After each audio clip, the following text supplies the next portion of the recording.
Today, on the Monolith Film Podcast. That's where you cut in the music? Yeah. It's a marker for me in the edit. We are here with me and Leigh. Just the two homies. I am Nicholas Gill. I am Lee Byrne. Today, we're talking about Boys in the Hood. For the longest time, I thought it was Boys and the Hood, Oh, yeah? but it's supposed to be Boys in the Hood, right? Boys in the Hood. Right. Yeah. So there's just an N. This time, because I always thought of the Eazy-E song. Okay. I don't know if you know that song, the Boys in the Hood song by Eazy-E. Yeah. The entire movie, I'm watching it, waiting for this song to kick in, Mhm. and then it's some crappy Ice Cube song at the end, dude. And I Well, was pissed off. By the time Ice Cube joined this project, he had left NWA. Oh, okay, that was all done already. That was all done Okay. already. In fact, it's actually pretty funny.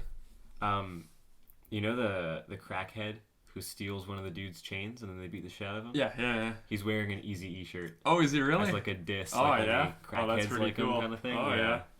That's pretty funny. Yeah. Out of all the NWA guys, Eazy-E is my favorite, though. Yeah? I don't care. He's sticking rods up his butt or whatever he was doing. Broom poles. Wasn't that a story? He was like sitting on broom poles up his ass. What? I think that was a story. Let me Google that. Your reaction makes me doubt myself now. I've definitely I thought never that was heard a well-known story. That sounds... Eazy-E butthole? Is that a good search? God. Eazy-E butthole. I don't drink brass monkey, like to be funky, nickname Eazy-E, your 8-ball junkie. Not my exact Google search. Straight out of his... Oh, okay, no, it's because Easy got HIV. Yeah. And people said he's gay, but they say here it's from a tainted acupuncture needle. So, broom pole, acupuncture needle, I've heard it all. Pretty close, yeah. I'm not going to make jokes because I don't want to go in and re-edit the stuff. Right. So, tell you after the podcast. I got some broom pole jokes for you after. Oh, man. It's been a while, eh? It's been like a good month or so since the last podcast. But we haven't uploaded, what is it, Heart of Glass Yeah. yet? So when people listen, they're going to be like, wow, it's been a while, eh? But it's only been like a couple of weeks since that episode. So listen up, viewers and listeners. All 14,000 views on our...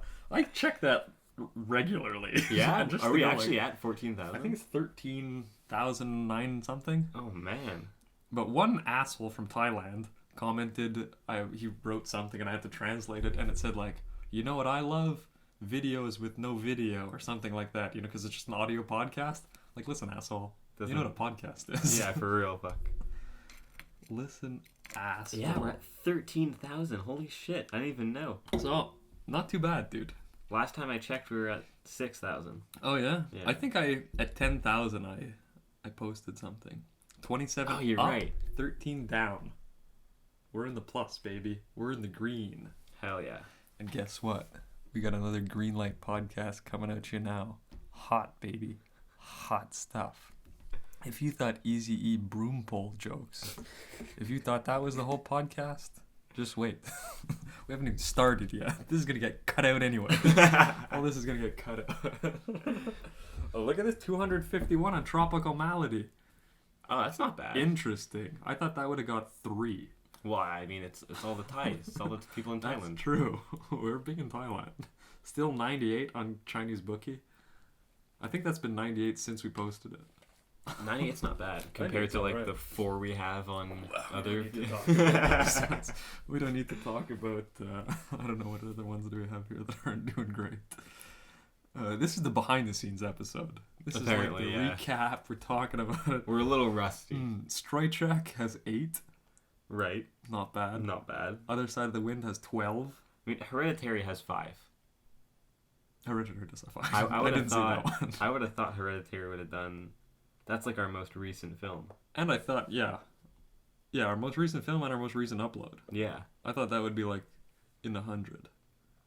Spring Breakers is 100. That's not bad. That's pretty That's good. not bad. Tropical Malady being our second most viewed doesn't make any sense to me. I agree. I think more people listen to the YouTube video than watch the actual movie. I don't think 251 people have seen that movie. So that's a bit surprising. I wish we could get our analytics for like Spotify and iTunes and stuff. That'd be cool too. Yeah. Because I'm curious to see, because I know at least people like we know personally who listen to us. Most of them switched off of YouTube. Oh yeah, really? Yeah. Is it easier, I guess? Yeah, we use More less convenient. data. Oh, that's true. They Yeah. can just download it at home and then listen to it like in their car or whatever. Yeah. Listen, we work for the big digital companies. We want you to YouTube download it. We get money every time you YouTube download, you fucking idiots. You fucking bunch of...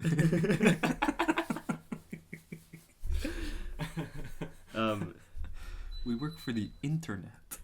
Did you know who directed Boys in the Hood? No, well, I was reading his name and I thought it was a white guy. Me too, yeah. I did What's the his exact name? It's John Singleton. Yeah, John Singleton. It Yeah. sounds like some white guy who did it. Did you check what else he directed? Didn't he do the second Fast and Furious? Yeah. Pretty good Fast and Furious. It's definitely... Out of all of them? I don't like any of them, Oh no. but the second one's by far my favorite, if I had to pick. Far? I don't know That's- if I saw the second one. I saw the Wait. first one. Is the second one Tokyo Drift? No, the third one's Tokyo Drift. Oh, never mind then. The You like third Tokyo one. Drift the Tokyo best? Drift is my favorite, yeah, Oh, for yeah? sure.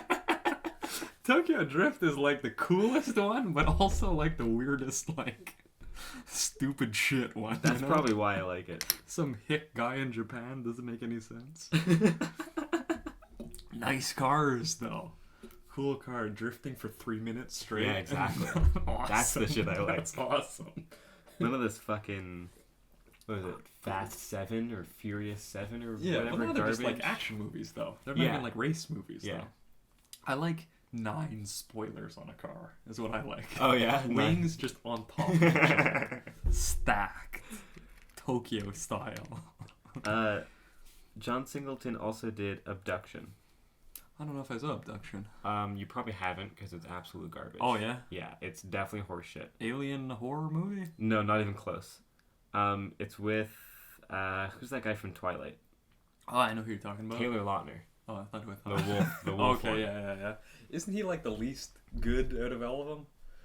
He's not really a good actor. I've seen it. No, I saw he's the not first a good Twilight actor, one. Yeah. you're Have right. you seen the Twilight ones? Yeah, I have. I had to watch it in class one time. Really? Yeah. I'm so sorry. I forget what the point of it was, but it was kind of like fun. We were kind of laughing the time and stuff. Yeah. But he's actually like not a good actor. No, just he's bad. not. Yeah. Yes, yeah. He's just like, he's a pretty face kind of thing on screen? Is that what they wanted him? Or I think so. I guess. He's really not good. Yeah, no, I agree. Some bitch, his girlfriend gets kidnapped or something, and he chases her. I don't know. It's really bad. It's actually so terrible. As a wolf, he's doing all this. In full is the backstory to Twilight. Oh, he did 8 Mile. Oh yeah, John Singleton. I don't know if he directed it, but he worked on it. I like. No, 8 he Mile. didn't direct it. He probably just produced it. Who directed 8 Mile? Curtis Hanson. Another white guy name could be black guy. No, though. he's definitely white. He's Definitely white. white He's guy? old. He's old and white. Old and white. Yeah. Interesting. Yeah. Eminem's dad, maybe, perhaps. Slim Shady Senior. Ah, Slim Chunky. Oh God. Is that him? Wait. That didn't make sense. No, it didn't. Yo, them Chunky Mathers. Came out in 91. Yeah, good year. I like the clothes in the movie. Yeah, I like agree. costume design and stuff. I thought it was sick. Yeah. That stuff looked cool as heck. I agree with that. Kind of like the end of the 80s where it's not too ridiculous, like Right. pointed shoulders and everything. It's just like the good excess, just a little bit of excess and nonsensey, like neon colors and stuff. But nothing too overbearing. what's that actor's name? Is that Cuba Gooding Jr., the main guy in it? The main guy. Yeah. Who's the main guy? The Trey? Yeah, Trey. Trey. Yeah. Before we delve any deeper into it, you've seen this movie before? No, this is my first time. Oh yeah, me too. Yeah. Okay. So, what'd you think first time? I get why it's so big. Yeah. Culturally, it's definitely like probably, especially in today's day and age, one of the Okay. like most Yeah. culturally significant Mm. films. And it was popular too. Very Yeah. popular movie, yeah. But like cinema wise, underwhelming. Didn't do much. Yeah, I felt the exact same way. I think. Yeah. Yeah. Well, I thought it was gonna be like hard popping gangsters. The whole Yeah, time, me too. dude. And it's like a heartwarming story about a Yeah. father and son. I don't want to deal with that, dude. Give Yeah. me Ice Cube popping people, dude. That's what I want to see. Ice Cube's pretty good in it, though. He is, yeah. Ice Cube's good. When he's got the AK in the car, dude, that's pretty sick. Yeah. I don't know why you got in that car. You just have to, like, look away and he's a good actor. That's all you have to do. It's easy as that. Call Taylor Lautner. All you have to do is just look off camera and talk slowly. The whole cast was good. Mm. Good acting, at least. Yeah. Like, I didn't really recognize many of the other actors.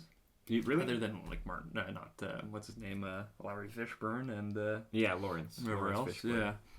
But, like, I don't know, the other kind of dudes, the kids I recognized. I've seen a few of the kids in other things.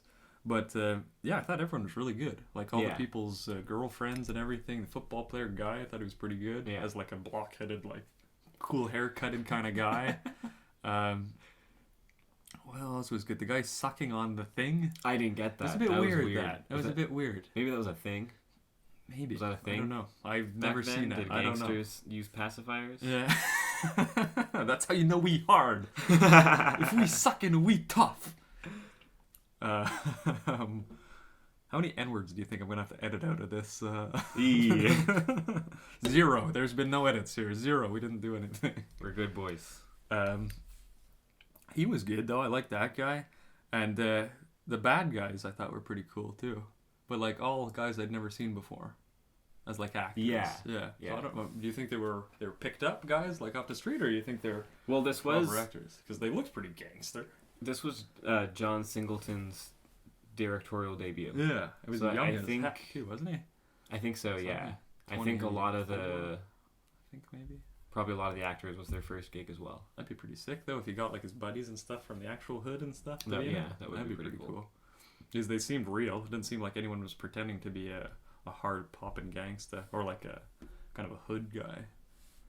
But also, like, the word hood, though, it's not really the hood we're thinking of. That's more like, I don't know, because there were some, like, grimy spots, like the Compton-y grimy things. Mm-hmm. But, like, it still seemed like a nicer area. It was, like, suburban houses and everything. It looked like a poor neighborhood. But it's not, like, ghetto, Yeah. like Skid Row ghetto or something. Yeah, like they were next to Compton. They were near Compton. Yeah. They weren't in Compton. But I mean, I don't know what neighborhood they were in. I don't know the LA neighborhoods that well anyways. I don't know. I couldn't tell you. Isn't it like all the black people were just stuck in Compton pretty well? Like highway around and stuck in it? I don't know. I could be talking out my ass right now. I don't know. Like it could be the difference between Brooklyn and the Bronx. I don't know which one's worse. I don't know if either of them are bad. I don't know anything about it. Depends which race them. you like the least. Then that's what you like. At was it Crenshaw Boulevard? Yeah, That looked pretty cool. all the cars. Big autodromy Yeah. thing there, and then some guys in Uzi or something. It was fun. Yeah. That's pretty fun. Cool name for a boulevard though, Crenshaw. Yeah, it was pretty cool. Sounds tough. Who did you ask Trey was? Yeah. What's the actor's Cuba? name? Yeah, is that his name? I don't know if it's pronounced like the country. Cuba Gooding Jr. Oh yeah, Cuba Gooding Jr. Yeah. I know him when he's older though. Yeah, me too. I actually didn't even recognize him in this. Yeah. He's in a few stuff. He was good. I thought it was pretty good. Him and Martin Lawrence. Or I keep saying Martin Lawrence. Lawrence Fishburne. Yeah, Lawrence Fishburne. Yeah, Lawrence Fishburne I liked. He's good. Yeah. Trey was definitely my least favorite character. I think so too. I didn't care about him very much. Not really. Well, he seemed like kind of like he's wearing this weird like polo-y shirt at the beginning, brown with a black thing. Like, get some cool shirts on or something. Yeah, he's like his dad. He's got his shit together. He's a well-adjusted young man. He's gonna make it out of the hood fine. I was confident. I don't want to watch that though. I want to watch Right, some exactly. gangsters. Yeah, Dude. That's what I want to watch. I didn't give a shit about him. Well-adjusted? I'll stay home. Because I think Trey is supposed to be John Singleton. I think so too. Yeah. So like, obviously he made it out. I don't give a shit about you. We already know you're making movies, buddy. I Yeah. want to see the Trey, other guy. I think the movie actually would have been better if John made Doughboy the main character. That would have been sick. And dude. Trey only would have been a side character. even if they like switched halfway over to Yeah. Doughboy being like the thing, because he's the coolest by far. Right. By far, far, far. Coolest haircut too. Yeah. He's got the little He does have a permy thing cool, yeah. there. I'd be down. I was kind of upset the first time when I was watching it, because I downloaded it on my phone to watch on the train. Okay, coming yeah. home. So I'm like, all right, I'm gonna watch some Downloaded gangsters. it through Netflix. Through Netflix on Legally. Netflix. I did actually. It was on Yeah. Netflix. So I'm on a train and I'm like, oh yeah, I'm gonna watch this gangster movie. This is gonna be fun, you know. And I pop it on. First 45 minutes, there's these kids walking around a football, dude. I don't care about these kids. Yeah. Get them out of here. I want to see some Glock popping. Did you appreciate the Stand By Me references though? I've never seen Stand By Me. I've missed all the references. Really? Yeah. I don't know if I saw any. Now that you say it, I can't tell you anyone's. Really? 4 kids walking around. They go see a dead body. That's the whole I guess premise. so. Walk on the train track, go see a dead body. I didn't know Fat that. kids wearing a striped shirt. Is that the same thing? The same thing. Oh, and yeah. then I'm pretty sure Stand By Me ends with the main character fading out. Oh yeah. Just like Doughboy faded out at the end of this. Yeah. Yeah. I mean, I think John has gone on record saying that was like just an homage. Mm-hmm. There's like nothing to it. But I think it's an interesting, like the homage, the reference makes an interesting comparison between, like, this is what you'd expect from 4 white kids seeing a dead body. Yeah. But this is what you could expect from 4 black kids seeing a body. I get it. I Right? get it. Yeah. It's kind of like, The black guys is funnier. Yo, don't look at that. Leave him there. he ain't bothering you. Yeah, I love it. That was a good line. He's not bothering you. That was fucking funny. Yo, pass the ball. Man, I told you not to bring it, man. But yeah, Stand By Me, a good movie. I haven't seen it either. No? I just know. I just stay know away about it. completely. That's the only thing I can picture is just the image of them, whatever, walking on a train track or Right. something. Yeah. It's one of those movies where I've heard so much about it. Is Spielberg that movie, or Zemeckis, or one of Reiner? those guys? Reiner? All the Stand same By pretty well. But I mean, I think did Steven Spielberg He's probably a producer or something. But all those guys were all making Rob the same Reiner. kind of, yeah. They're all doing like the heartfelty kind of Yeah. family fun, or like, not blockbuster, but like the kind of bigger, Mhm. budgety heart movie kind of Yeah. things. I'm not interested in seeing it. No, me neither, I don't think. I mean, it's one of those movies. Like I've heard so much about it, and I've seen so many, like spoofs, Oh, yeah? Oh, what's like Family Guy spoofs, Oh, okay, and maybe, like yeah. South Park spoofs, and like every fucking cartoon is Yeah. spoofed Stand By Me, you know. So I feel like I've seen it already. I may have missed every reference in all those things then. If Really? everything. I was like, oh, what is that, the Goonies? Is that the Goonies I'm watching? Is this a Goonies reference? That's These guys fucking- just making Goonies. That's actually hilarious. When did Goonies come out? I don't know. Goonies is good, though. I like Goonies. Oh, Goonies came out a year before Stand By Me. Ah, there you go. So they are Goonies. Who's ripping references. off? Yeah, exactly. That's There what I you wanna go. know. But who's the guy? It's Corey Haim and Corey Feldman in Stand By Me. Cast? Yeah. Because, No. no. Wait, Corey Feldman's in it. Feldman, yeah. Pretty sure. He's like the nerdy kind of kid or something in it. River Phoenix? Oh, yeah. Joaquin's brother. Yeah. Cool. He's dead now, right? Yeah. Say it more aggressive next time.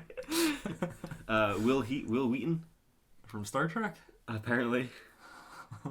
Jerry O'Connell, Kiefer Sutherland. Oh, yeah. Sutherland's in it. Yeah. I don't know. Maybe he's like a bad guy or something in it. Maybe he's the corpse. Oh, yeah? I don't know, dude. Really? Kiefer. Kiefer's killing it usually. Speaking of Kiefer, and I know you like space movies, so you looking forward to Ad Astra? I actually really am, yeah. I saw a commercial for it. It looks sick, dude. Yeah, it's out this weekend, right? I think so. We're recording on the 20th of September for reference. Mm-hmm. Because Donald Sutherland's in it too, dude. Yeah, I saw his face and I was like, fuck, I'm checking it out, dude. I actually, that looked really good. Yeah, I've heard very good things about it from festivals and stuff. I don't know anything about it, but I saw one, I think it must have been in the commercial where they're like on the boogies on the moon or something, like shooting at each other or something. Yeah. And it looked cool as heck, dude. Looked sick. Did you get a chance to see Midsummer this summer? No, I haven't seen it. No. Oh my god, dude. Really good? Yeah. Mm-hmm. I went to go see it like 3 or 4 times. Oh, yeah? Yeah. Really? It's really good, man. Check that out then. Yeah, like the first time I saw it, I came out of the theater like... Shocking. Like in it, like I was on a cloud. You know? Oh yeah, I was is like that good? in another world. Really? It was weird. Okay, man. yeah. Well, I'll watch it then for sure. It really tripped me out. We'll do a podcast for sure about it then. Yeah. What's the other one that just came out? The Quentin Tarantino one. Did you see that? Oh, Once Upon a Time in Hollywood. Yeah, I did. Is that worth it? Yeah, I actually yeah? really liked it. I haven't seen that either. It's one of my favorite Tarantino movies already. Yeah. Really? For sure. I didn't like any of his last ones. That's it. What were his last three? Well, Django Unchained, I thought it was okay. Yeah, I agree. There's like 5 cool parts in it for like 30 seconds. Was it Hateful Eight before? Hateful Eight was after, and I thought that stunk. Dude. I thought that stunk as well. But that was his last one before Once Upon a Time, right? Yeah. What did he do right before Django? Oh, that was Inglourious Bastards. That was good. I like Inglourious Bastards. I like that. So it's just his last two I didn't like. Yeah. But I think Once Upon a Time in Hollywood is fucking good. Sick? Yeah. Oh, yeah? It's fucking... I loved it. That's cool. Yeah. I don't know anything about it either, so I'm going to definitely go see that. Worth the theater admission? Worth the ticket price? Yeah, I think so. Oh, yeah? Yeah. All $400? That's crazy. Hey, do you have a scene card for Cineplex? Yeah, I do. Does it work? Yeah. Mine never works, dude. I have like a million points loaded up, and I go to the lady, and she's like, "Oh, you gotta go to the machine." I go to the machine. They're like, "Oh, you could do it here." And I buy all my I'm tickets just gonna online. pay $10. I have the app, the Cineplex app. Not sponsored. You learn stuff on this podcast. Go on the app. Save time. Go on the app. I think I even have the... Well, do that after the podcast. Yeah, we'll figure it out. But Cineplex, come on, fix my card, man. I want to go see free movies. I got like 4. Cineplex. Come on. So Boys in a Hood. Yeah, kind of a bad sign when we keep going off topic, eh? Yeah, well, I couldn't really... I don't know if there's much to talk about the movie about it, because filmically, it's pretty straightforward. Right. I even wrote that in my notes. Every single scene is establish the shot. Yeah. Pick 2 angles. Swap between the 2. Yeah. Next scene. Exactly. Every One crane, maybe? There was 2 cranes, I think. Yeah. There was down. One thing that stood out to me that I thought was pretty cool. Yeah. After Ricky gets shot. Mm-hmm. I saw that coming in 2 seconds. Yeah, dude. yeah, in 2 for sure. seconds. Yeah. Oh, he's the football guy that everyone expects to get out of the Yeah. He's dead for sure. Oh my god. And like when they showed his SAT scores after, I was like, dude, fuck you, Well, dude. that was so stupid. So like cliche. the mailman walks by at the end of the scene my or something. God. You needed that 20 minutes earlier or something for it to be any kind of shocking. And Yeah. This is stupid. A lot of it. The thing is, I haven't seen very many. There's a lot of this shit is all like just gangster movie tropes, and there's no way all of these tropes come from Boys in the Hood because mafia movies has been doing that 30 years before this came out. Yeah. So everything in here is a trope. Yeah. Like I get it's autobiographical, it's the dude's life. Yeah. But like the dude who's too smart for the gangster is the dude who's gonna be, you know. Yeah. Well, those are like the universal things you need in that kind of movie. Yeah, like, that's it. Yeah. You need the archetypical, the bad boy and the Yeah. good boy and the smart guy and the. Like I don't know if this movie was the first to do it with black culture. I don't even think so. In the I didn't 80s, think there's so a million either. black movies that are like That's what I way figured. cooler. Yeah, or not cooler, but like more not so fucking right in front of your face. Yeah. You know. Yeah. I was expecting more action, not like action, but more. No, like I know what you mean. Grit Yeah. to it. Yeah. More balls. It looked like a Snoop Dogg video. I thought. Yeah. Like if you watch an old Snoop Dogg video. There's probably like what, 2 scenes that are at night. Yeah. The rest is. I was expecting for half of it to be more than half of it to be. Yeah. Just, you know, gangsters driving in cars in the fucking dark. Would have been way sicker, dude. Right? Would have been way like sicker. when that one scene where it actually was just Ice Cube driving around looking. That was best the best part. Yeah, dude. that really Yo, man, was. we've been out here 3 hours or something. They're driving around getting burgers. That was sick.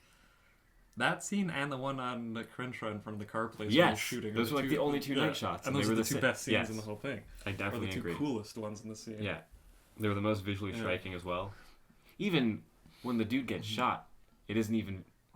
It's not even. I thought that was kind of cool though. That was like Yeah? a cool kind of not cool to watch or to look at, but you're like, yeah, you can see that like it's kind of got a little whatever shitty red car. He's going around. It's fun enough, you know. Yeah. I'm like it was okay. I guess. It's not. I mean, it's not crap, but it's not fantastic. Yeah.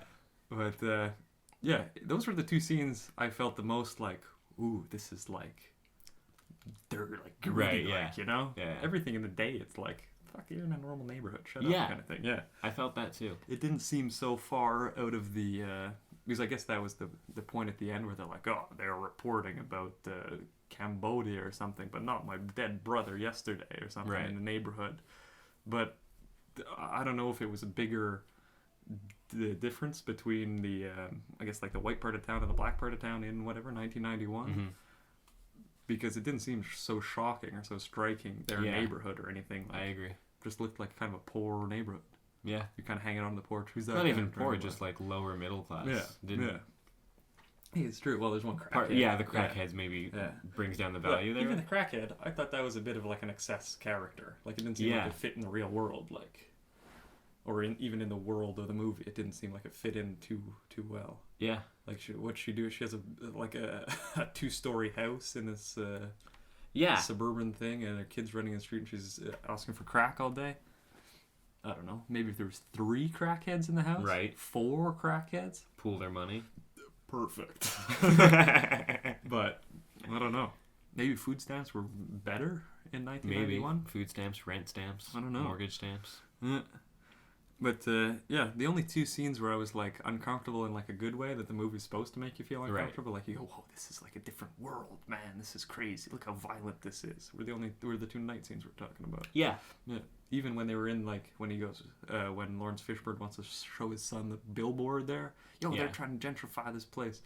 That just looked like some kind of stupid, I don't know, what's like some kind of political scene in some movie. We're like, oh, we're all friends and everything. But, like, none of it's scary like you'd want it to be scary. Not, like, fearful scary, but, like... No, like, none of it is impactful. Yeah, exactly. It's just... Yeah. Hey, you guys, this is my opinion. And it's like, okay. Yo, your dad was talking some deep shit yesterday, man. Yeah. And, like, I don't know. Maybe back then... No, not even. Because I was going to say maybe back then that was, like, the first time people were hearing this shit. But I listen to tons of rap. Yeah. That's all they talk about. Yeah. Is how gentrification and the drug war is fueled by white people, and any NWA song is 10 times cooler than the movie, though. Yeah. Like, or more stuff in it than anything. Yeah. There's like, or actually there was the night scene with the cop too, where they get pulled over after Crenshaw. Yeah. That didn't do it for me. No, the guy just seemed like an asshole guy. Yeah. Just the guy didn't age in 7 years either. That was weird. Yeah. The same. Yeah. There's just one asshole cop in the neighborhood. I just had a point. What were we talking about just like 2 seconds ago? Oh, yeah. Like the movie starts off with the statistic 1 in 27 black males will be killed by another black male or something. And I was like, dude, this is going to be a crazy movie. For real. It's going to be shots and it's going to be nuts. And it's like, you're going to live with your dad now. Oh, you want to live with your mom? Go rake the leaves. Fuck off. I want to see some violence. Overall, low count on the violence, low count body count. Yeah. I would have liked the higher body. There had to have been more than 27 black males in that movie. Yeah. So statistically, there should have been. Well, there was 4 deaths. Was there? Yeah, because they blasted the 3 dudes who killed Ricky. Oh, yeah. Oh, well, it works out then. It does. Yeah, statistically, it works out. You're right. That was pretty cool, that whole scene. What was kind of stupid, he's eating fries and he looks over and there's guys like 100 feet away. Yo, who is that? Yeah. They're in a lit parking lot on the car. Some golden lowrider, too. He recognizes Ricky and Trey from blocks away. Yeah. And then at nighttime, across the burger joint, he doesn't recognize the dude's car he's been driving by. My eyes ain't so good. Yeah. Pass me my spectacles. He's been driving by the dude's house for the past week. Yeah, he should know what his car looks like. Giving him the finger guns. I forget what other movie I saw. Not recently, but maybe a year ago. And it was another similar kind of gangster movie like this. More recent, though. I think it was early 2000s, something like that. Wasn't Straight Outta Compton? No. Yeah, similar actors, though. Some ice something. Ice ball? Was that his thing? But, yeah, and it was the same kind of thing almost. But it was about, like, drive-by shootings. And it was nuts, that movie. It was like, glack, glack, glack, the whole time through. And it kicked ass. Yeah. It would be a better thing to reference if I knew the name of the movie. Right. if it comes to me. But that's what I was expecting for this one. So underwhelmed all around. Yeah, I agree. Still fun enough movie though. Even long, no, 2 hours something. Yeah, and Too it feels long. It does feel long. It took me 3 train rides to watch it. Yeah, I watched it just before coming over. Okay. Pretty much. Yeah. I got home like 1 or something, so I just watched it. I watched it, half of it, skimmed through the rest. Yeah, underwhelmed, I think. Yeah, kind of. What are the reviews on this, if we're not jumping the gun too soon right now? I have Eazy-E Butthole loaded up on my Google here. But, you see, it came up perfectly what I wanted to know. So, Google really knows. This movie is called Boys in the Hood. I think in the intro, I'm going to put the Eazy-E Boys in the Hood song. Yeah. Because that's way better than the Ice Cube one that was playing at the end. Yeah, I agree. Boys. I knew seeing Ice Cube's son in Straight Outta Compton. Yeah. I was like, wow, that dude really looks like Ice Cube. Seeing Ice Cube in this, dude, I was like, damn, that kid really fucking looks like Ice Cube. I actually, for a second, thought Ice Cube played himself in Straight Outta Compton after seeing this, and I was like, wait a minute. Wait a second. They're like at least 20 years apart. Recap. They remixed this shit, man. They remixed it. Hold up. Wait a second. So it got a 7.7 on 10. Okay. And 96% viewer approval. That makes sense. But viewer approval, that doesn't mean you're in love with it. It just means you go, yeah, it was good enough. Is that what that means? Like approval. Right. Oh, yeah. Is it just positive, negative? I think it might be. Is it positive? Pass, fail? Yeah. Because then, okay, who cares? Every movie's going to be 80 or something, yeah. You know? But at 7.7, fair enough. I mean, there's cool scenes in it. I thought Ice Cube was the main character in the movie, though. Me too, yeah. He's on every poster, fuck. Yeah. But that's it, like, fucking... I mean, it's funny that you keep saying you liked Eazy-E. You were hoping Eazy-E's song was in it. You liked that shit more, whatever. Because Eazy-E hates this movie. Oh, yeah? Yeah. Really? He said it's like a fucking Sunday special with more swear words in it. It pretty well is, though. And that they only casted Ice Cube so they can sell it. Oh, now you're talking my language. Yeah. That sounds like it. Well, I agree with that. Because it really is pretty much just a fucking... It's like not even a family drama. It's right. like let's get together and be friends with each other story. But it wasn't... I don't know, it wasn't hard enough. But even with the swearing, it's not crazy swearing either. It's not, no. I was expecting bangers nonstop. I can't give you examples now of what I wanted people to be, how I wanted people to be talking, but I wanted it to be like ghetto language. Is what I was feeling, and I got middle class. Handful of motherfuckers. Yeah, that's about it. Yeah, the scene some where bitch ass. Yeah, a lot of that. Yeah. Why is it always bitches and hoes? That girl is the best. She might have been my favorite character, actually. Ice Cube's girlfriend or whatever. Oh, if I was Ice Cube, I would have fucking slapped her. Let me tell you. I would not have. That is a joke. In a respectful way. It's like, how come you call them bitches hoes? Call us females. Yeah, I think that's better. I find it almost sounds offensive. Call us a clinical term, motherfucker. Call us by our medical name. Yo, we Homo sapien. Oh, they almost needed an edit there.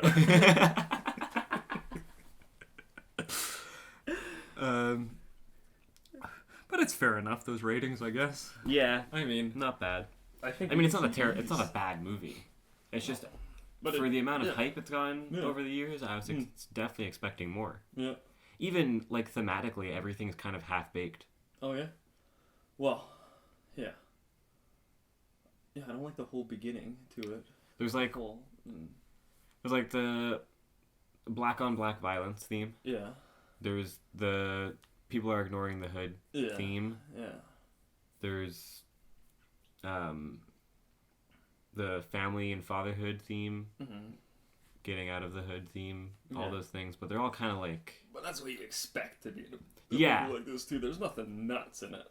Yeah, exactly. There's nothing crazy. And like, I mean, I keep going back to Doughboy, because he's definitely the most interesting character. Yeah. How many times is he like, oh, I fucking read, and then that's it. That's all he says about it. Oh, I remember that scene where he says something like that. Yeah, I know how to read. Yeah. Or something. When like at his welcome back party, he's like, fuck, I know how to read, and then later at fucking Crenshaw, he's like trying to philosophize about religion because he can read now. Yeah. It's like, dude.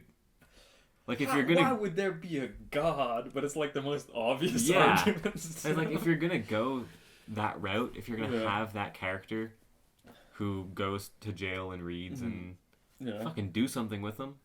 Well, either make him like a crazy brother. Yo, brother, we gotta talk about this, brother. Like I forget the name of those guys, but like the black guys who think they're like Egyptian god guys. You know those guys? I forgot what they're called.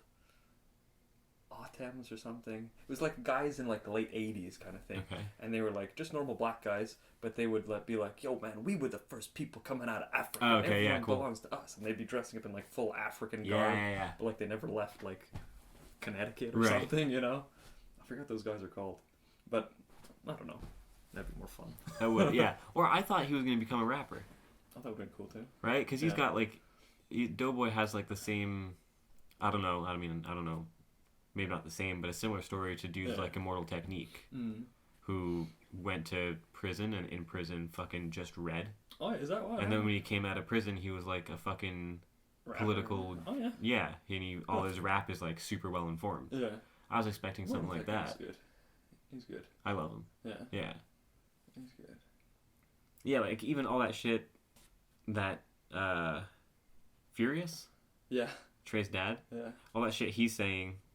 That's stupid, and he's mad about like the hood and stuff. Yeah, that's just shit that like I don't know. I hear that in rap all the time. It's nothing revolutionary to put in your movie for one scene. You know. And even not to do anything with it. Yeah, exactly. Just for a second. That's what I mean. Everything's kind of like there's like 5 themes surrounding the hood that are introduced, and then it's like, all right, let's just kill a dude and roll the credits, and that'll impact people. Yeah, it's like you gotta do more than that. And they had the text come up on screen too. Oh, of course. He dies 2 weeks later. Of course, that's a heart crusher right there. God. That was the worst part of the movie by far. That was fucking lame. I thought the dissolve out at the end was pretty lame. I thought so too, yeah. Even as an homage to Stand By Me, dude, I don't care. That shit's lame. Yeah, that's pretty lame. Maybe it was good in the 90s, but... No, it wasn't, dude. I don't care. That's lame. That was pretty lame. That wasn't good. But I didn't like how, these little plot points were thrown in 1 second before they were important or something. Like the mailman we said before. Right, yeah. The mailman shows up and you go... For sure he passed then. And for sure he's going to get killed. Yeah. You saw these guys 2 seconds ago. And, what other things happened? A few times, someone would say something, and, 2 seconds later, the consequence, or what they just talked about happened, something like that. And it seemed like the writing wasn't fleshed out properly. Yeah, no. It was like the dude was writing 2 scenes at a time. And then just stacked those 2 scenes back to back to make a movie. I get it. It's like, yo, don't bring your ball. Yo, pass me the ball. 2 seconds later kind of thing. Yeah. I get it. Those guys were pretty sketchy, though. Yeah. Yo, I was going to give it to you, too. He kicks him in the leg. Yeah. Did you see the one white guy in the gang, though? I think I did, There's one white guy in the back that didn't make sense. I thought that guy didn't make sense. He had, blonde hair. Hey, man, white people can be poor, too. Not in my movies. Maybe cut that out. Kind of implies that all black people are poor. Not what I meant. Well, but in the movie, in the world of the movie, it's about black people being poor. Yeah, true. And the white guy, just to be in the background or something, I thought seemed weird.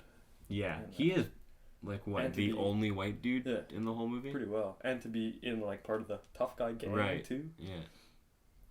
Strange, at least. Strange. Looked like good burgers they were having, though. Yeah, that restaurant, what was it called? Get a Burger? Yeah, Get a Burger. Weird name for a restaurant. Yo, or was it Eat a Burger? Yeah, I think it was Eat a Burger. It was Eat a Burger. It was worse. Yo, man, what should we eat? I know.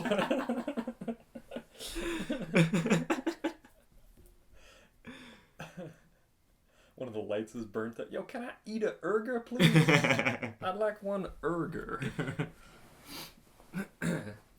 So do you have anything else to say about the themes, motifs, or story arc, anything like that? Or is it as it comes by? Is it straightforward? Is it in your face? Are we correct in saying that it's just a normal kind of bogusy movie? Or like Eazy-E said, a Sunday special with more swear. That is a good way to describe it, though. I think so too. Yeah. I mean, yeah, like I don't know. It's just no, they don't really go far enough with anything. No, I think the merchandise for this movie might be more interesting than the movie itself, right? Or at least more like cooler, or anything, yeah, or more culturally relevant. Yeah, exactly. Yeah, I agree. Something like if you stick a Boys in the Hood sticker on a a sign or something. Yeah. That's cooler than going, I'm going to watch Lawrence Fishburne in 1991. Right. It's because I think the movie has embodied the themes presented within it in a deeper sense that they were ever presented in the actual movie. I think that's right, too. So, like, the name Boys in the Hood and the cultural image of, like, the font and the whole style of it. Cool font, though. Yeah, very. It is a cool font. The whole image of it has become a more powerful symbol for those themes than the movie itself. Yeah. But what's the guy's name? Any, like, Spike Lee movie. Right. It's like a million times better than this movie. Yes. Similar. I was thinking of fonts just there. Yeah. He's got cool fonts, though. What's that one movie? Do the Right Thing? Yeah, Do the Right Thing. He's got another one. Drink the Sweet Blood of Jesus or something. That sounds fucking cool. Sick font, too. I forget what that's about. Or, did I see that? That was new, though. Was it? It might have been a TV show, something like that. I think it was Drink the Sweet Blood of Jesus. Something sick like that. Spike Lee. Drink the Sweet... Oh, he did Black Klansman? Yeah. Gotta pronounce every K. I liked that movie. I thought it was fun. I still haven't seen it. It was just called The Sweet really Blood of Jesus. The Sweet Blood of Jesus. But I liked that movie. Black Klansman? Klansman. Yeah. There was one part that was pretty goofy in it, though, where they're like, or I guess it's Spike Lee who's doing it all, but it was it's a cross-cutting scene. I don't like scenes that cross-cut anyways. What does cross-cut mean for our viewers? For our viewers at home, a cross-cut scene is where you, like, if you shot two scenes, one in a diner with two characters and one in a temple with two other characters, you'd cut them in between each other. So you'd have 1 minute from one scene, then the next of that scene, and you go back and forth between the two scenes so that they both play back at the same time, or as if kind of they like were in the same time. Draw some sort of parallel or comparison that's what between people the do two. It for. Yeah, like the one that people always or the one that we kind of learn about in school and everything is in The Godfather, where I forget the guy's name, Michael Corleone. He's becoming the godfather of his niece, and they're in church, and the kid's getting baptized or whatever. And it's him saying, like, oh, I vow to protect this child or something. And that scene's cut with some gangsters that he told to go do a hit. And they're running around and they're just, like, murking people like this. They're shooting people. So it's the you go, oh, what's going on here kind of thing. And that's a good scene, though. Because you go, oh, you got this side and this side. It's the same coin kind of thing. But in... we're talking about a different movie now. Right, but in Black Klansman, there's one scene, maybe 3/4 in, and it's a cross-cut scene like that where you're drawing parallels between the two things, and it's the white or the KKK guys, and they're watching a movie, and I don't know if it was for comic reasons that you'd shoot it like this, but it was pretty stupid. They're in like a church basement watching a projection of D.W. Griffith's Birth of a Nation. Okay. Where the Ku Klux Klan are like the good guys in that movie. Yeah. And they're watching it, but they're in full regalia the whole time. Yeah.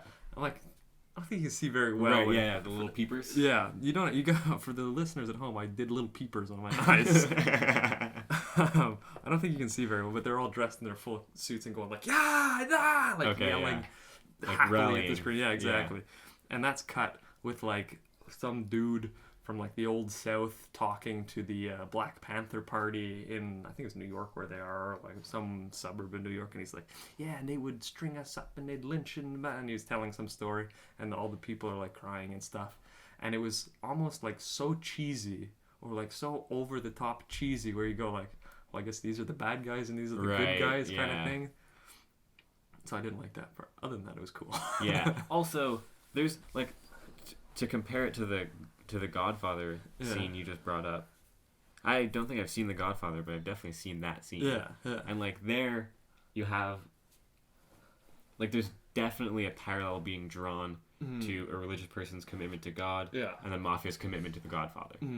Right? There's definitely that parallel being drawn there. And it was both him, like he was supposed to be the protector figure. He decides who lives and dies, kind of thing. Yeah.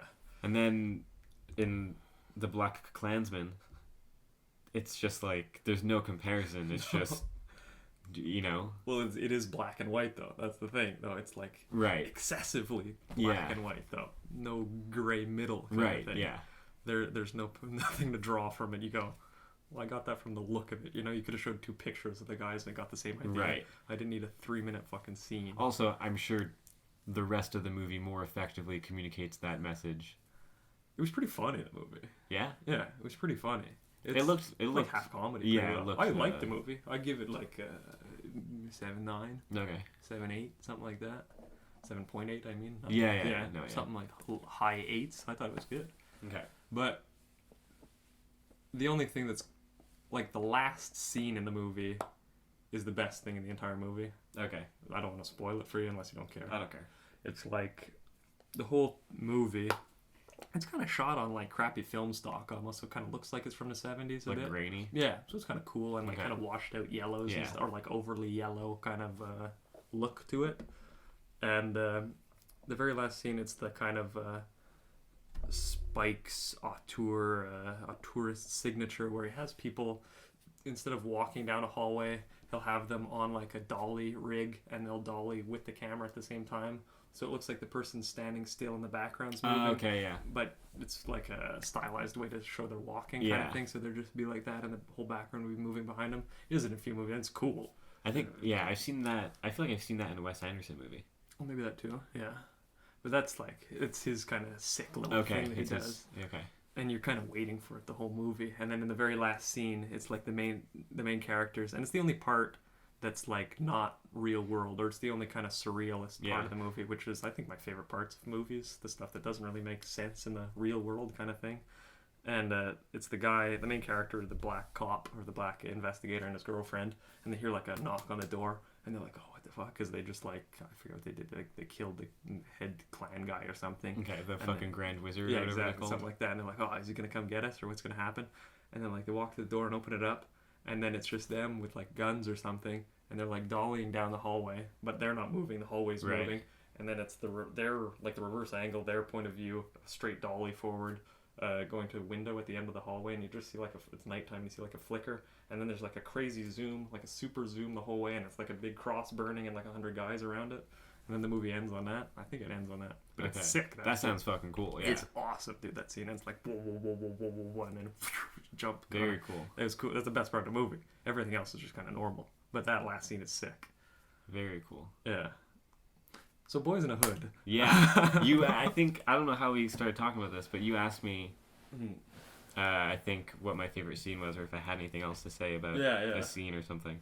And did I say what my favorite scene was, or one of the shots that I actually thought was interesting? No. After Ricky dies, I feel like I started saying this. After Ricky dies, Trey says to Doughboy, meet me at my house in 5 minutes, right? And then he goes to his house. Yeah. And then Furious tells his girlfriend, tells Trey's girlfriend, what's her name? Brendy? Something like that, yeah. Whatever. Brandy? Brandy? That's a real name. Brandy isn't a real name, is it? Anyways. Is it Brendong? Brendong. He tells her to leave, and like the camera's inside the house, and it kind of does this weird, like, downward motion, zoom in on her, but it's also it does this super weird motion where it's like zooming in and going backwards. Not quite like in like that famous scene from Jaws. Yeah. But like it's got that weird subtle effect. Okay. And then I think the door shuts. That's like the only time. Yeah, I don't remember that. That's like the only time anything interesting ever happens camera wise. Because really, there is nothing else that happens in it. No. Of any kind of anything noteworthy. No, yeah, not at all. I can't think of anything. There's not even a zoom. Yeah, I think that's the only one. Yeah. Huh. That's crazy. Yeah. If you load up Netflix, I'll pull it up. I don't have Wi-Fi. Sure. I don't have Wi-Fi in this room either. All right, never mind then. I'll show you after the People show. at home, load up Netflix. Then call me. Yeah, there you go. It's easy to find. Yeah. Because it's right after. I know the scene exactly you're talking about. I don't remember the shot, though. Also, I get you're in shock. But, like, if my friend just got gunned. Yeah. And I'm about to go clap some homies. Yeah. Clap their asses. Yo, I'm gonna have gay sex with these gangsters. Teach him a lesson about... You were saying? I'd go get changed. Yeah, probably. He's driving around soaked in blood. Yeah. Yeah. The whole time they're like, you know, oh, don't get pulled over by the cops because they're bad. Yeah. And he goes driving around covered in blood. Yeah. That's sketchy. That is pretty sketchy. And it's not nighttime when they leave either. No. It's broad daylight still. That is stupid too, though. He's like, yo, meet me in 5 minutes or something. Like, he's a tough guy. And then the next scene, he's like, yo, drop me off. Right away. You shouldn't have gotten in the car. Shut up, dude. Yeah. Shut up, Trey. That's what I say. Although when he goes back to his girlfriend and cries in her arms, that was some good fucking acting. Oh, that's where he's like, I'm sick of this shit, man. Yeah. He's freaking out like that. After the cops pull him over. Yeah. And he's punching the... That got to me. Yeah. Oh, that was a good scene, yeah. That was powerful. Yeah. Like, there should have fucking been more of that. Yeah. Just, like, anger in general. Well, yeah. Because, nothing about the movie seems angry. No. The whole time, they're just kind of like, ah, shit. Yeah. That's Sucks the hood. To be in the hood, man. It's like, dude. Yeah. And you hear, like, a helicopter or something. Yeah, exactly. That was stupid, too. Yeah, there really was a surprisingly low amount of emotion. There's just like those 2 or 3 scenes. Yeah. Even when Trey and Doughboy are talking, the very last scene. Yeah. That I thought was stupid as hell, that last There's scene. not much... No. Neither of them have any emotion. They're just like... Yo, man. Shit sucks, right? You still got a brother. Yeah. And they hug or something. Like, I don't care, dude. The whole movie has like this tone of... Like, not indifference, but like... well, you know, life sucks, haha. Yeah, pretty well. Or it's like they're too cool for school kind of thing, but... Yeah. I don't know. I don't... Didn't do it for me. Yeah, that scene where he's crying is good, though, but one scene I thought wasn't good was where Trey is out. You think he's going to go shoot the guys. Right. And Lawrence Fishburne's whittling, they were playing with the steel balls there. I thought that was the stupidest, or like the... Not cheesy, but like just the dumbest thing. Like, he's deep in thought. He's like rolling. I kind of dug that. Oh yeah. Yeah, because what they kept the audio of him rolling the balls. Yeah. And cut to Trey in the back of the car thinking. Mm-hmm. And it was kind of like this like audio association. Mm-hmm. So it's like when he first moves into the house, every time the dad like disciplines or teaches the son responsibility or whatever, he'd go and roll the balls after. Oh, would he? So it's like the son like associated. He's thinking about what his dad said. You know, he's thinking about how if he does this, he's gonna end up like them. Okay, makes more sense then. So it's like the balls are rolling in his head more than anything else. Is how I interpreted that. That makes sense then. Yeah, I didn't notice the first ball rollers. Yeah, so I kind of dug that.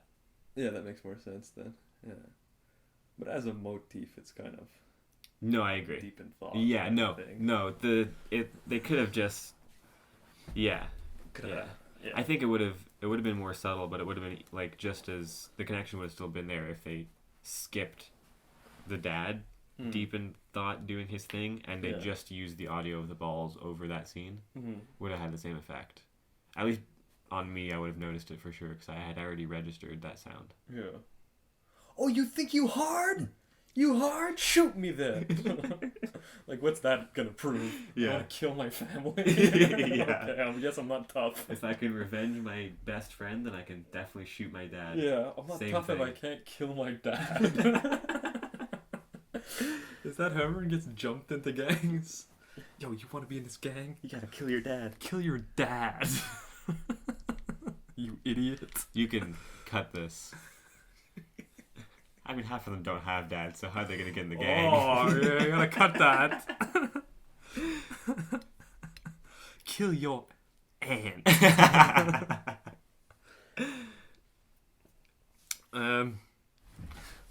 are we at now? What are we at? We're 55 minutes now. I'm going to keep talking about it. You're going to keep talking about it? I don't know. What else happens in a movie? What else happened? Oh, well, at the first scene, the very the hard opening from the stats to the to image, just the stop sign. Can I jump in 1 second before? Yeah, of course. They give you quotes, and they don't tell you who they're quoting at the beginning. Oh, yeah? Yeah. It's like one and ba da da ba in quotes, okay, in quotations, with no name. Yeah. Who the heck they quote? Anyways, John Singleton. It's his own stats he made up. Yo, man, 1 out of 3 people has a bazooka in there. The stop sign, the hard open on the stop sign. Yeah. I kind of dug that. Yeah. Oh, that was a dolly in. Was it? Yeah, that was a big dolly on that. I liked how it was like, all right, this movie is about things that should stop happening. Yeah. Like, just letting everyone know, fucking, we gotta stop this shit. But even that, like, it's a cool shot, but it's a shot that was, like, placed in, almost. Yeah. Like, if you go, ooh, this is, like, just me talking, just like, oh, you could have done this, you could have done that kind of thing. But, like, if you dollied up and then showed the kids or something, the whole exposition is in one shot. Yeah. And then you don't have to do the dolly, and then cut to another exposition. Cut to the close-up with the lateral dolly as they're walking the street kind of thing. Yeah. You don't have to have all 10 of those shots. You can do that in one, and then you'd be a better director. But yes. You know what I mean? Yeah. He was offered $100,000 by Columbia. Okay. That's a movie studio, right? Yeah. Yeah. For them to buy the script but find a different director. Oh, yeah? And he could just produce it. Yeah. Because it was his directorial debut, so no one really trusted him. Mm-hmm. He said no. Oh, yeah? Yeah. $100,000 in 1991? That's like $9 million now. Is it? Definitely not. Let's check. Like $102,000.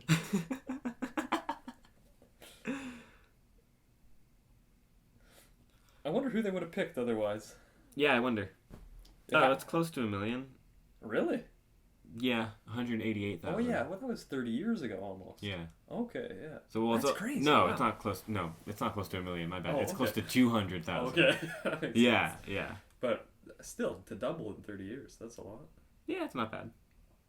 But I mean, the amount of money he probably made from royalties, on this movie, just on merch alone. Cash, dude. Yeah. Probably made cash just on socks alone. Yeah, and also established him as a director. Like, he hasn't made any other good movies, but he's made other movies. Big budget stuff, though. Fast and Furious definitely made him a fucking pretty penny, at least. Yeah. Was there anything else in there? I looked up his filmography. No, there was nothing. Nothing else? No. No? Boys in the Hood, Fast and Furious, and Abduction, I think, are his most popular movies. Yeah. And Abduction is absolutely... complete crap. Yeah, it's a flaming paper bag of shit, for sure. It's absolutely terrible. Is his name John Singleton? Yeah. He's a funny-looking guy. He is. He's a whole ton of singles.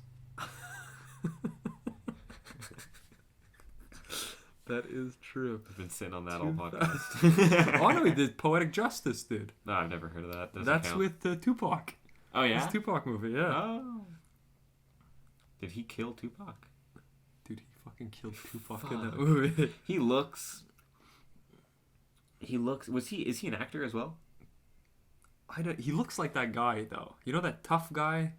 Dude, who's the guy from Green Mile? Yeah, exactly. He looks like that guy. Right? Yeah.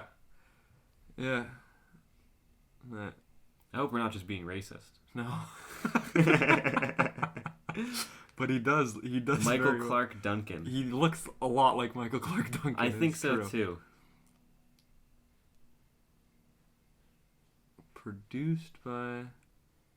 He produced and wrote the remake of Shaft in 2000. I don't know what Shaft is. It was like a blaxploitation kind of movie. Okay. What else did he do? Baby Boy with Snoop Dogg. There's a lot of rapper shit. Yeah. Hustle and Flow. Oh, I think these are all produced by him, though. Yeah, these are all produced. But, yeah, I guess this is his most known one or most popular one. Well, Poetic Justice, maybe. But that seems a bit of a scam though.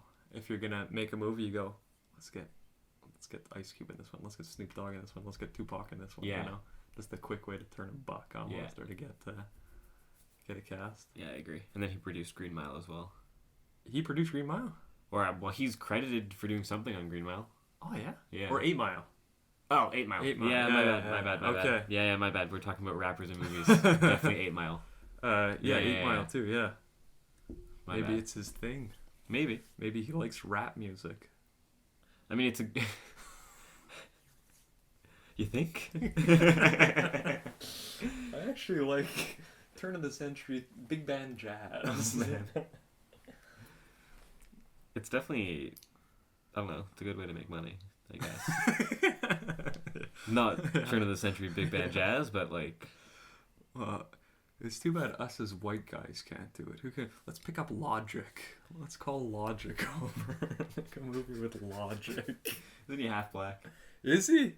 That's like all his music is about him being half black and half white. Okay. So he like can't cut a break. Logic's not in it anymore. He does say the N-word. Right. So Yeah. he can't be white. Okay, next to reviews. Yeah? Want to read some reviews? Up to you. I don't mind. I could keep talking about other movies. I don't mind. Man. I liked it though. I mean, we're kind of shitting on it, but I thought it was good. Oh, Good it was enough. definitely just disappointing because of the hype. Yeah, Like, exactly. I was expecting a lot more from it. Yeah. Well, I thought But no, 8 it wasn't Mile was bad. like grimy. And 8 Mile? Yeah, that's grimy, kind of cool, but it's still a movie. Like Right. it's still there's still narrative in it, you know. Yeah. Yeah. Something too grimy. Well, I don't know. Yeah, it's the grimier the better, I think. Well, if you're even going I for mean, grime. I honestly think the fucking Act 1 and 2 of Straight Outta Compton Yeah. did a better job displaying the themes of this movie than this it movie. did. Yeah. I haven't seen Straight Outta Compton. Yeah. The third act is all about the music industry back then Oh, okay. and how there was like rivalries between Yeah. record labels and how record labels screw artists over and stuff like that. Okay. But the first 2 acts is very much just about how shitty Compton was. Okay. And I bet it was. Well, how was it directed? Was it good? Did it look good and stuff? Or was it like a normal kind of? It's directed like every other Okay. musical artist biopic that has been okay. released in the last decade. Yeah. Like half like a music video, half. Yeah. It's like it's pretty. Mm. It's a lot prettier than this movie. Yeah. Not just because of quality, Mm-hmm. but just like, you know, Yeah. everything composition wise. Even it's just prettier. Mm. But there's nothing. It's not crazy. They don't do anything. Awesome in it or anything? No, not really. I like montage style movies now. Yeah, me too. I'm watching a lot of montage style movies. Yeah? Yeah. Like Soviet Union montage stuff. Oh, that's good stuff too. But I'm like, you know, if you want to get like a story and you go like, okay, we're gonna tell a 20-year story in 4 minutes, kind of. Okay, yeah. Let's just. Interesting. It's more like an editing Yeah. stuff than This summer I started thinking in montage. Oh yeah. Yeah, I've had. That was like the beginning of a song or something. Started thinking in montage. No, but I've had a few, like, really interesting thoughts where instead of, like, fleshing out an idea in words, Yeah. I was just associating images, and then I was like, dope. That's the thought. Yeah. It was interesting. Probably easier. You probably understand or get a fuller picture of something just by doing the abstracts than the. One of them was definitely. I definitely could have made a Soviet Union montage film with it because it was just me thinking about, like, workers going to work and then cattle going to the slaughter. It was like your classic Soviet montage, but it was interesting. Except Soviet montage, the cattle would be wearing. I don't know. They'd be brought up to great heights. The lowly cattle, the industrious beings there. But I think editing is very interesting. I learned a lot about editing recently. That like, you can have any kind of crap director or crap cinematographer, anything completely crap video, and you can cut it together. If you have a good editor, you can make it awesome. Yeah. So like, there's a director that's famous for having a good editor. Oh yeah. Yeah. I remember who it is. He made something last year, I think, where everyone is saying like if it, like thank fucking Christ that For the person editor? edited it. Oh, yeah. yeah. Because that was George Lucas had a line like that. He said like, I'm a terrible director. I just know good editors. Yeah. Yeah. For his first few movies, at least. His later life movies are badly edited too. But like American Graffiti or something. Yeah. The stories that he just showed up on set, said, okay, we're gonna do it 20 times, do it however you want, and I'm gonna edit it at home. Nice. And he just cut the best parts and stuff. That's cool. Yeah. I think that, I mean, I've never directed anything, but I think that'd probably be my approach. If I had the time to edit it, yeah. But that's like how you do like a Terrence Malick movie, right? Where he kind of gives you vague direction and just says like, film everything and we'll just cut it together after. Yeah. Because I also feel like I don't know. Like I have no experience, so I have no idea what I'm talking about, right? Yeah. Well, but I feel like I'd want to. I feel like I'd want to I'd want the actors I choose to be involved in the making of the movie enough to trust them and their vision for the script. Oh, okay. Yeah. So I'd kind of be like, just try shit out, you know? Flush it. Like try as many takes as you need. Try different shit, and then I'll figure it out later, kind of thing. I'll use whatever shit you think is dope, and then I'll as like kind make of it properly dope. Yeah, I'll fit it into my vision. Movie, yeah.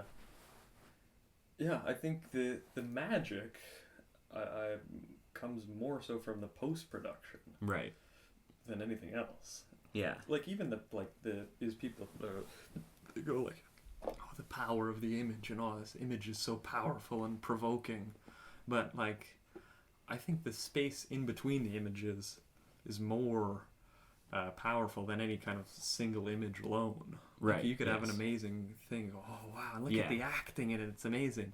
But if the stuff in between the images is crap, then you're gonna just get pulled right out of it. Yes. But if wacky stuff is going on, not wacky stuff, but like beautiful things are happening in the editing, sound design or whatever, any kind of colorist afterwards, that's more evocative. I don't know. I agree. It's more. It draws you in more. It kicks your ass more than any kind of like that was a good performance kind of thing. Like, well, that's what makes. That's what makes it cinema, I think, you know? Because or else just fucking do photography. Yeah, exactly. Even that. Like, I think people who have a really good sense of that are people like Denis Villeneuve. Okay.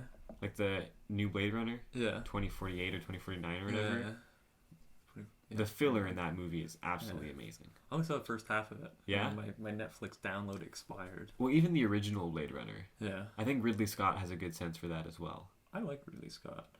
I like it. Well, even watching the Alien that we're going to do next week. Yeah, we're going to be talking about Ridley Scott soon. Yeah. I think he has a good sense of filling the gaps between events as well. Or even just between shots and stuff. Or like how you move between shots. And I was thinking like, because the kind of classical way to go like, oh, this is a good director because he's like the long take and deep focus was like the old Hollywood way to know like, oh, this guy's good. Okay. Like, because they had kind of crappy lenses. So it was either going to be super shallow in the background and just have you like in focus and everything else kind of blurred, or you pump the whole set full of light, like the more light than you can imagine, and you take your crappy lens, and because there's so much light, there's more focus, or more like depth of focus, so you can get more in.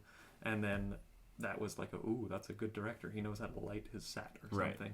And then because there was like 3 tenets or something to be a good director, and there's like stupid nonsense things. It's like, oh, he has to be good at his craft or something. It's like, who decides what's good and what's not? Right. You know? Yeah. Like anyone with their phone can make a cool movie than anything. You know, you're just or like an experimental one. You don't have to be good at anything. You can just hit the camera on the floor or something. Yeah. But the things that they wanted were deep focus and camera movement, so the way the camera moves through space. Okay. And they thought that added realism to the images or to the stories, was that, oh, the cameras are moving through the space, or the camera's rolling straight for 2 minutes or something, panning back and forth. You go like, ooh, this is real life, these are good actors, this isn't a movie, this is wow, kind of thing. But I watch those movies now, and I go like, this is crap, dude. I don't like the long take and stuff and deep focus. Like, it feels almost that stuff in between, like a long take in an Orson Welles movie or something. It would be on you, you're talking a bit, and then it would dolly over or something, and someone would walk in, and then it would, as they walk in, it would crane up, move over, go over the floor, pan up, or tilt up back to you or something. But all that stuff in the middle, I find that the stuff, you cut that out. No one wants to see the camera move over the thing. I don't care if the shot's 7 minutes long. It doesn't impress me. You can have it like the guy with digital now. You make a 2-hour movie and it looks like one shot. Yeah. No one cares about length of shot anymore. And all that stuff where, the camera's going to tilt up and move over, that stuff is like, it takes me out of it more than it brings me in, because I go, that's the camera guy moving it over, you know? Right. Whereas if it was just shot on you, then you cut to someone walking in the door, then you cut back to you, instead of doing the elaborate crane moving, dolling over. So I don't like those old things now. I also think you mentioned realism as being one of their arguments for liking that. Yeah. But the way we perceive the world, the way our attention works, is closer to a cut than it is to a long shot. Yeah. Like, if you're talking to someone and someone walks in the door, you're not going to super slowly look at them, look around the room, come back and focus. Get up, reframe. Yeah, exactly. You're just going to dart to the door and dart back. Yeah, exactly. That's way closer to a cut. Yeah. So, I think in the... but nowadays, the more, like, digital aesthetic is more shallow images and faster cuts. So it kind of... It goes back and forth, I guess. Edgar Wright does the fast... he's a good montage director. Yeah, he's a very good editor. Yeah, he's fast. Yeah, I don't know if he edits... I'm assuming so. Because for sure he storyboards everything to get it all. Yeah. His editing is very good, I think. Speaking of that, I just started watching Baby Driver. Yeah. You see that one? Yeah, I did. Is it good? I love it. Oh, yeah? Yeah, I really enjoyed it. Really? I watched maybe the first 10 minutes or something. It's very good. Yeah? I think so. The opening race scene, I wasn't impressed by. Oh, really? Yeah, I don't know. I'd have to rewatch it, though. Well, I'll finish watching it. I'm only 10 minutes in, but all right, I'll check it out then. Yeah, I dig it. I'll go through it. Yeah. I think I heard rumors his next project is a horror movie. Oh, yeah? Yeah. That's cool. So I'm definitely excited about that. I just love I horror. like Edgar Wright. Yeah, me too. He's good. What else what was his last one? World's End? Was that his last movie he did? Was that his last one? Yeah, I think so. That's the Cornetta series, right? Which one's that? The Cornetta series? It's Shaun of the Dead, Hot Fuzz, and At World's End. Oh, is that what it's called? Yeah. Why is it called that? It's a brand of ice cream cones. Okay. in the UK. Yeah. And they eat a different ice cream cone in each movie. Sick. So in Shaun of the Dead, they eat the strawberry one. Okay. Because it's red. Shaun of the Dead gory. Is good. Yeah, I like Shaun of the Dead. And then Hot Fuzz, they eat the original vanilla, which is blue. I remember that in Hot Fuzz. I like Hot Fuzz. Yeah, and then in World's End, I think it's like mint chocolate chip, so it's green, so aliens. Some like... That one I thought was okay. I didn't like it. Oh, no? No, I didn't like it. It was just okay. It didn't feel like Edgar Wright to me. No. Like, even when I watch it now, I'm like, this isn't... Oh, yeah. It's missing... Really? Yeah, I find. I thought the last shot in it, where he's all like waste worlded out, should have been the whole movie. Yeah. That would have been funnier than anything. The entire movie should have been the first act. Okay. And then just the rest was the apocalypse stuff. What's the other one he did? Scott Pilgrim. Yeah. I hated that movie. Oh, really? Yeah. I dug it. I don't know if I've seen it completely, but I saw the first whatever minutes. I was like, I'm not a fucking nerd, dude. I'm not going to watch this fucking movie. I'm going to watch Boys in the Hood. I'm a tough guy. You think you're fucking hard? I'm going to go kill my dad after this. I don't want to watch a pink-haired bitch movie. Who's that, Brie Larson? Is it really? Yeah, I think so. Oh, yeah? That's funny. Should I give it a second chance? I liked it. I mean, I didn't kill my dad, but I liked the movie. I'm not that tough. But... I thought it was cool. All right. I thought it was... I know what you mean. Because, I'm not... it is based on the comic book. Okay. I'm not that into comic books and that shit. But I just like it because it's original. Okay. You know? Yeah. It's got that nice Edgar Wright spice, but it's also... What he does visually with it is something that hadn't really been done. Because I feel like those kind of indie, kind of feel good, I'm a sad boy or something movies. Oh, I can't stand those movies, I can agree. I think... Go cry to yourself, dude. Yeah. I think, maybe 4 years ago, Maybe. Yeah. I used to like those. Now when I watch them, I'm like, nah, dude. Like, dude, I'm good. fuck off, dude. Yeah. I'm just like kick you in the ass. Yeah, like the first time I watched Boyhood. Okay. I was like, fuck yeah. And then I watch it now, and I'm like, what the fuck, dude? I have to edit now. This took 8 years. Damn it! I made it the whole way. Fuck. Let me write down where that was. Fuck! I made it the whole way. 1:14, and I say something I'm not supposed to. Well, you gotta edit out my joke from earlier too. Oh, I didn't take a time Don't signature. forget that, I have to go through. Cause was that bad? It was bad. Well, not really, because they talk about it in the movie, though. You can leave it in. Yeah. I don't care about. I'm not worried about my reputation. Up to you. I don't mind. I don't think it's that bad though. It's more of a. It's a joke. It's a joke. It's 1991. I was definitely referencing the joke they made in the movie. Anyways, I'm not gonna. There's no fucking whatever. Mm-hmm. What were we talking about? Scott Pilgrim. Yeah. But what? I don't know how we're gonna cut that. Just like it's hard cut. Yeah. Don't worry about why there's a cut. No reason. This is where it's gonna cut back. What was? But what did I say that made you say that? You were talking about Boyhood. Say Boyhood. what? I don't know what you're talking about. I didn't say anything. Yeah. Boyhood. Because it took 8 years from the film that. Oh yeah. And it's a fucking nothing movie. Oh yeah. Yeah. Huh. Like it took 8 years because they wanted to use the same actor for the boy. Mm-hmm. I'm like, yeah, that's cool, but make a good movie next time. Yeah. That's funny. That's pretty. I don't know. Like when I watch it now, I'm like, all right, this is just fucking boring. Oh yeah.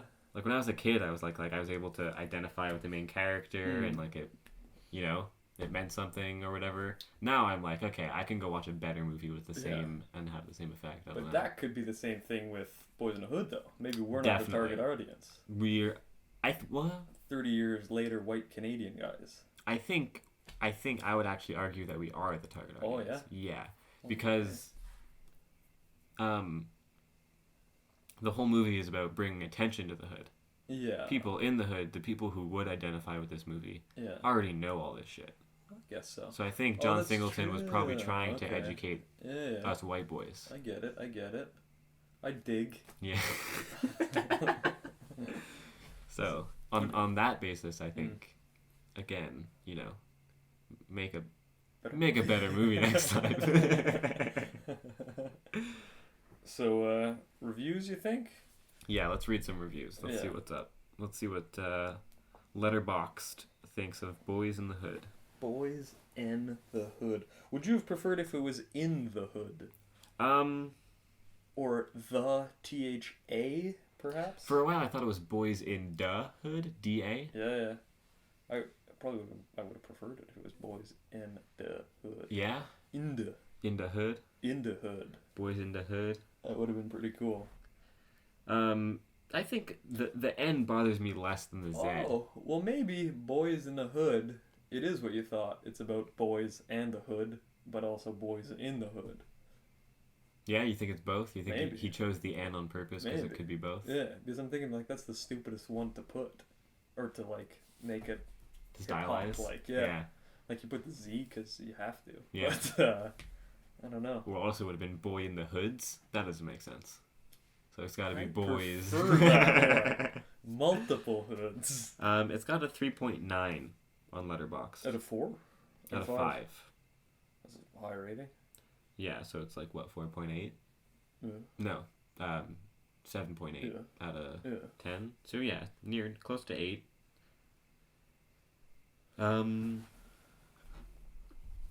Yeah, I don't know. Yeah, you know. It's definitely a movie. It is a motion picture. Sort by lowest first. Sure. We usually go lowest first. Yeah. Read the shit reviews. See if we agree or disagree with any of them. I'm looking forward to doing the Alien one. Fuck, I was watching it for like a month straight. Yeah, these for Alien real. movies. Yeah. Because what we're gonna do I have so many notes on the Alien movie. I have 0 notes on this one. Yeah, same. I wrote like 3 sentences down. What we're doing for the Alien movies, we're watching all the Ridley Scott ones. So the original Alien, and then Prometheus and Covenant. just so we can stick with one director. I think I've got a lot to say about those two. Yeah, you said it's one of your favorite movies, the original Alien. The original Alien, yes. Yeah. Well, it's got sick actors in it. We'll talk about it next time. Anyway, we'll talk about it. We'll get do there. another we'll 2 hours after. All right. This is Prometheus has a special spot. When I first saw it, good trailer. This review is coming straight to you from Mikey Doo. Ooh. Written on 9/11. Oh, nice. Nonsense. 9/11 or the movie? The review starts with just nonsense. Oh yeah. Singleton has no feeling for medium or narrative. Cuba Gooding Jr. gives one of the worst performances in film history. Watch him act when he has no dialogue. That's a good point. Yeah, well, that's a good point. I didn't think of that. Heavy-handed and just dull. Extremely overrated and barely competent. A little harsh, but true. Yes, extremely harsh. Barely competent. I think it's competent. It's competent. But also, it's his first movie, and I think he was 24 or something. Oh, yeah? Was he that young? I think so. Because I think he was the youngest nominated for director or something. But also, Orson Welles was 25, and he made, what's his name? Citizen Kane. He was 25? He peaked that young? Yeah. Yikes, dude. It was his first movie, though, was Citizen Kane. He peaked at his debut? Yeah. And I mean, a lot of authors do that. It was supposed to be his best movie, best American movie for 50 years. Yeah. That's not bad if you're 25. Yeah. Hard to live up to. He's the main character in it, and he acts from a 25-year-old to a 60-year-old throughout it. A little more impressive than Cuba. Picking up Cuba. But his point about Cuba is that's a good point. That is true. That last scene where Doughboy and Trey are talking, Doughboy's doing most of the talking, and Trey's just kind of looking around. Doing a thing with his mouth, too. Yeah. That was stupid. Yeah. I was like, what, does this kid not fucking care anymore? His best friend just died, he's already over it? Yeah. Yo, you got That's the vibe I got. Yeah, he had more brothers, he doesn't care. Yeah, exactly. He's like, whatever, I got Doughboy. Yeah. I'm good. Heavy-handed and dull. I can agree with that. A little bit long. You could have shaved 40 minutes off that movie. Yeah. The thing I thought was so stupid at the beginning, too, we didn't talk about it. He's like, oh, I'm going fishing with my dad. Like, it's supposed to be the most, like... like, the best... Oh, it's such a bonding thing. Oh, fishing. You're in, like, East LA. Central LA. Yeah. Let's go to the ocean. Fuck. Not only that, dude, they didn't have fishing rods. They were tossing rocks in the water. Was that it? Yeah. This movie sucks, dude. And literally the only reason that happened was to get Trey out of the neighborhood so Doughboy can get arrested for the first time. Yeah. And also, I thought that was kind of stupid, too. That's another thing I was saying, like, oh, it's like something, they say something and then the next thing happens. Like, so you don't want to end up like your friends. They show up and the two guys are getting arrested. Yeah, and a scene before that, Doughboy's like, let's go to the store. And he's like, we don't have any money. He's like, I don't care, I'm still going to the store. Is that it? Yeah, and then he gets arrested for stealing. Dude. That's so stupid. Yeah. It's like, you know when you're in high school and they show you how to write an essay? Yeah. They're always like, your last sentence of your paragraph should lead into the next paragraph. Yeah. So like, people would literally write like this dumbass sentence in between saying like, my next paragraph will talk about this. Or Hello. some fucking stupid shit. Yeah, exactly. Yeah. Do you ever look at your essays that you wrote in high school or something? Yeah. Mine are terrible. Mine are fucking fantastic. I have consistently been an amazing writer for the last... No, I'm kidding. Mine are garbage.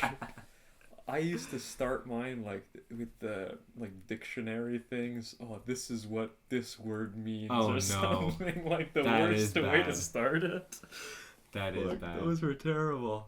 And Papa would give me good grades on those. Well, I'm sure for high school. I'm sure compared to the other kids. Oh, maybe. There's some fucking dummies. Yeah, but that's because I was writing poetry halfway through like an asshole. I've done that too. Like a dickhead. Yeah, I've done that too. This is part 2 where I do poetry now instead of writing the essay. I actually did that recently. Like a year ago, I took a class at Milton. Okay. We read Paradise Lost. Yeah. I tried to write my entire essay mimicking the style of Paradise Lost. Well, that's kind of cool though. It's not like you're cutting halfway and going... Well, I'm sure it came off like that. I'm not a fucking, no. Poetry genius. No, you're not Milton reincarnated. No, not quite. But fun enough. My essays now, golden. Yeah, I believe you. Yeah. I'll take your word for it, but I definitely believe you. When I was in CJET, one of my English teachers was like, "You write at a university level." I was like, "Well, fuck, what am I going to do in university?" Next semester. What do you mean? I'm pretty well in university now. Thanks. There are only 2 half-star reviews. Oh, yeah? Let's hear the next. Pure neo-realist New Jack cinema. Just fucking kidding, it's garbage. Okay, I was confused at the beginning. I was very confused. Well, I guess it's just like a guy who didn't like it. Yeah, I guess. He just lights it up. He just really likes neo-realist New Jack cinema, I guess. Let's hear the top one. Top. Number one. Number 1. 5 stars. Yeah. Highest rated review. It's Cuba. Yo, did you see my acting when I wasn't doing dialogue? I wish I could sort... I can only sort by rating. I wish I could sort by most liked. Well, that'd be cool too. Oh, yeah. Review? Like best comment. Oh, here we go. All-time most popular review. Okay, yeah, cool. The all-time... God. This is pretty funny. Yeah. The all-time most popular review, first of all, for reference, has 204 likes. Okay. Which is a decent amount, but only 5 comments. Well, that's a lot for like a comment. 200? Yeah. 3.5 stars. Okay. So average. most people think it's a pretty average movie, apparently. Yeah. The review is, had to rewatch this in preparation for Boyhood. Interesting. Yeah. I don't remember there being a Boys in the Hood reference in Boyhood. But, hey, we talked about both movies tonight, so I guess there's something to say about it. That's a bit strange that you say that. That's kind of interesting, eh? That is interesting. That's the only comment. That's it. Just had to rewatch this for preparation for Boyhood. That's a little weird. Yeah. Yeah. Well, I guess I'm not going to watch Boyhood now. I'm definitely not watching it again. The next top rated only has 85 likes. It's a long one, 5 stars. I researched John Singleton. Whatever, I don't care about your research. As it turns out, this was John Singleton. Still don't care. Not only is this film this guy's reading the wiki. Yeah, it fucking looks like it. Not only is this film a great cultural impact, it didn't have a great cultural impact. This film is a great cultural impact. But Singleton literally made history. And after watching this for the first time, it's obvious that he earned it. Is it, though? Because it looks like just a crap movie. Yep. This film is really phenomenal. Phenomenal. Spelled with an F. And although it does display a lot of America's problems, the story is still a great coming-of-age story. I'm just glad it still resonates with a lot of people today. Definitely recommend it. It's important, whatever. Alright, so just this stupid reviews, yeah. What do you think, Lee? What do you give it on 10? On 10, I would probably give it a 6. Oh, maybe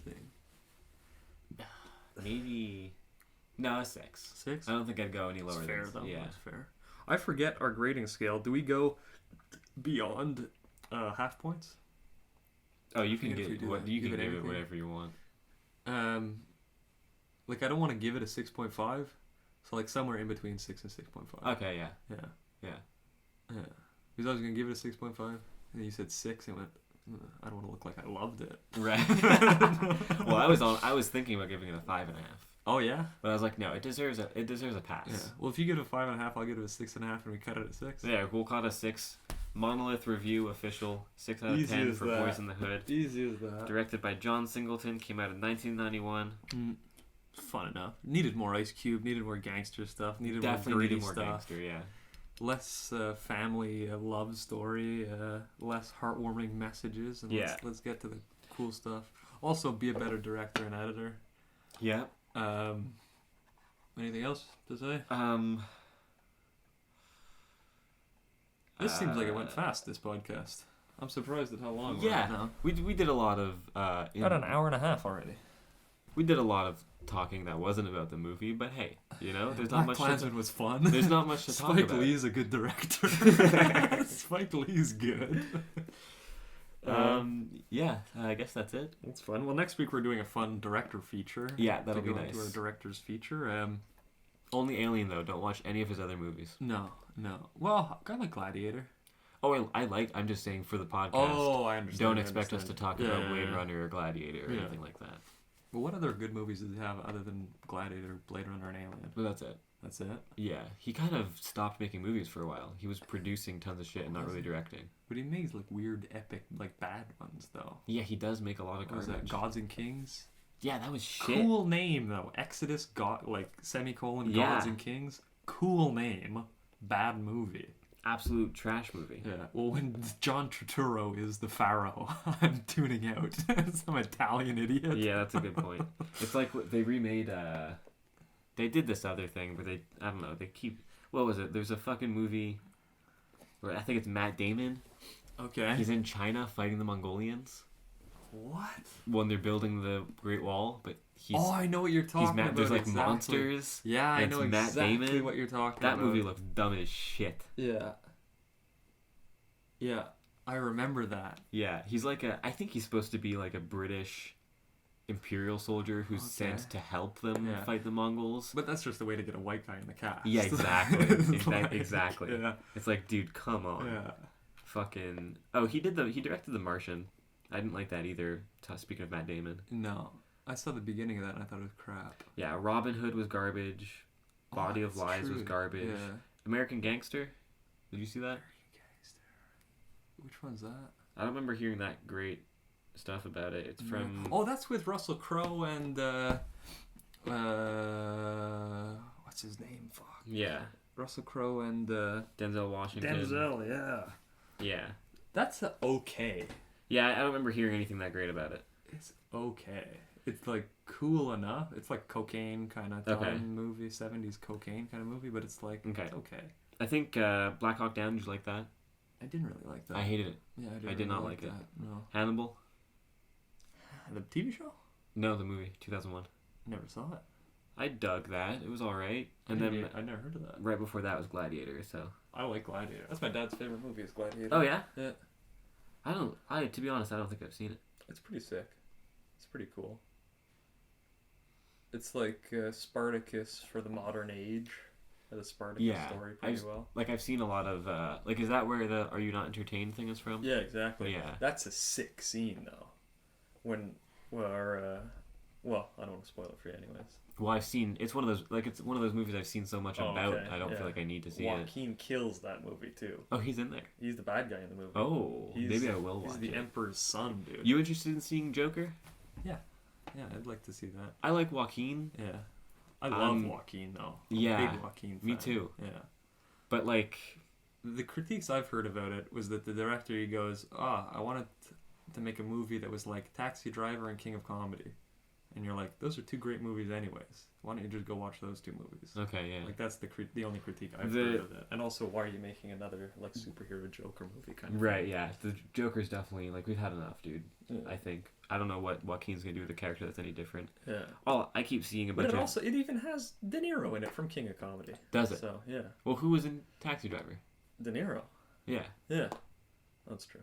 I don't know why he's special. You could have said both. Yeah. But I think he's like a producer or something on a comedy show, and it's like the same character he plays in the other one. Because he's like a comedian. I keep seeing memes where it's like, "Fuck you, Jared Leto." I saw those everywhere. Well, yeah, but it's like Joaquin. So stupid. It's like quoting, like it's like about Heath Ledger, how like he fucking went insane and died for the role, pretty much. Yeah. And Joaquin lost like 50 pounds apparently for the role. Okay.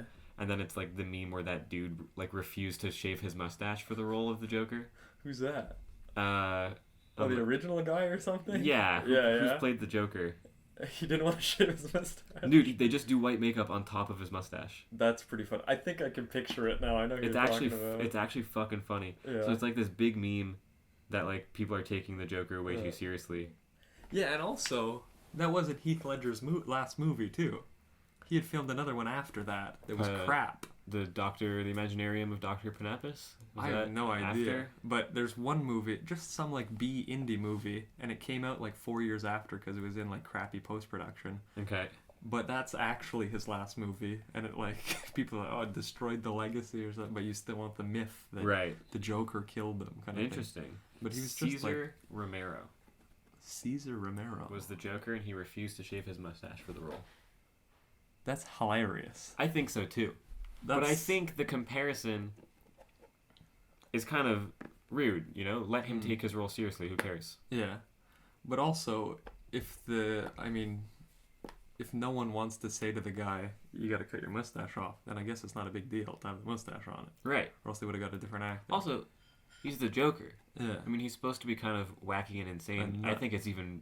It plays into the character that he doesn't shave his mustache. How come he can't have a mustache, too? Yeah. Who cares? Yeah, I've also seen a lot of complaints about how, like, the movie's pretty much like a white boy alt-right incel... jerk-off fest kind of thing. Yeah, I heard that too. I don't know how much I believe that garbage, though. I don't really think so. Like, there's so much fucking... This, like, garbage debate online between all these stupid fucking internet groups. Yeah. It's like, I don't know. All of you shut the fuck up. Also, who know nothing and have no sway in anything. Yeah, exactly. It's just fucking people who are dumb and angry and have a keyboard. Yeah. So anyways... I'm dumb, I'm angry, I have a keyboard. There you go. Tune in next week. Yeah, this has been the Monolith Film Podcast. You can email at us. You can find us on Instagram and whatever else. Email at us, dude. Fucking listen to a different podcast for our info. I'm not saying it today. See you next week. Peace.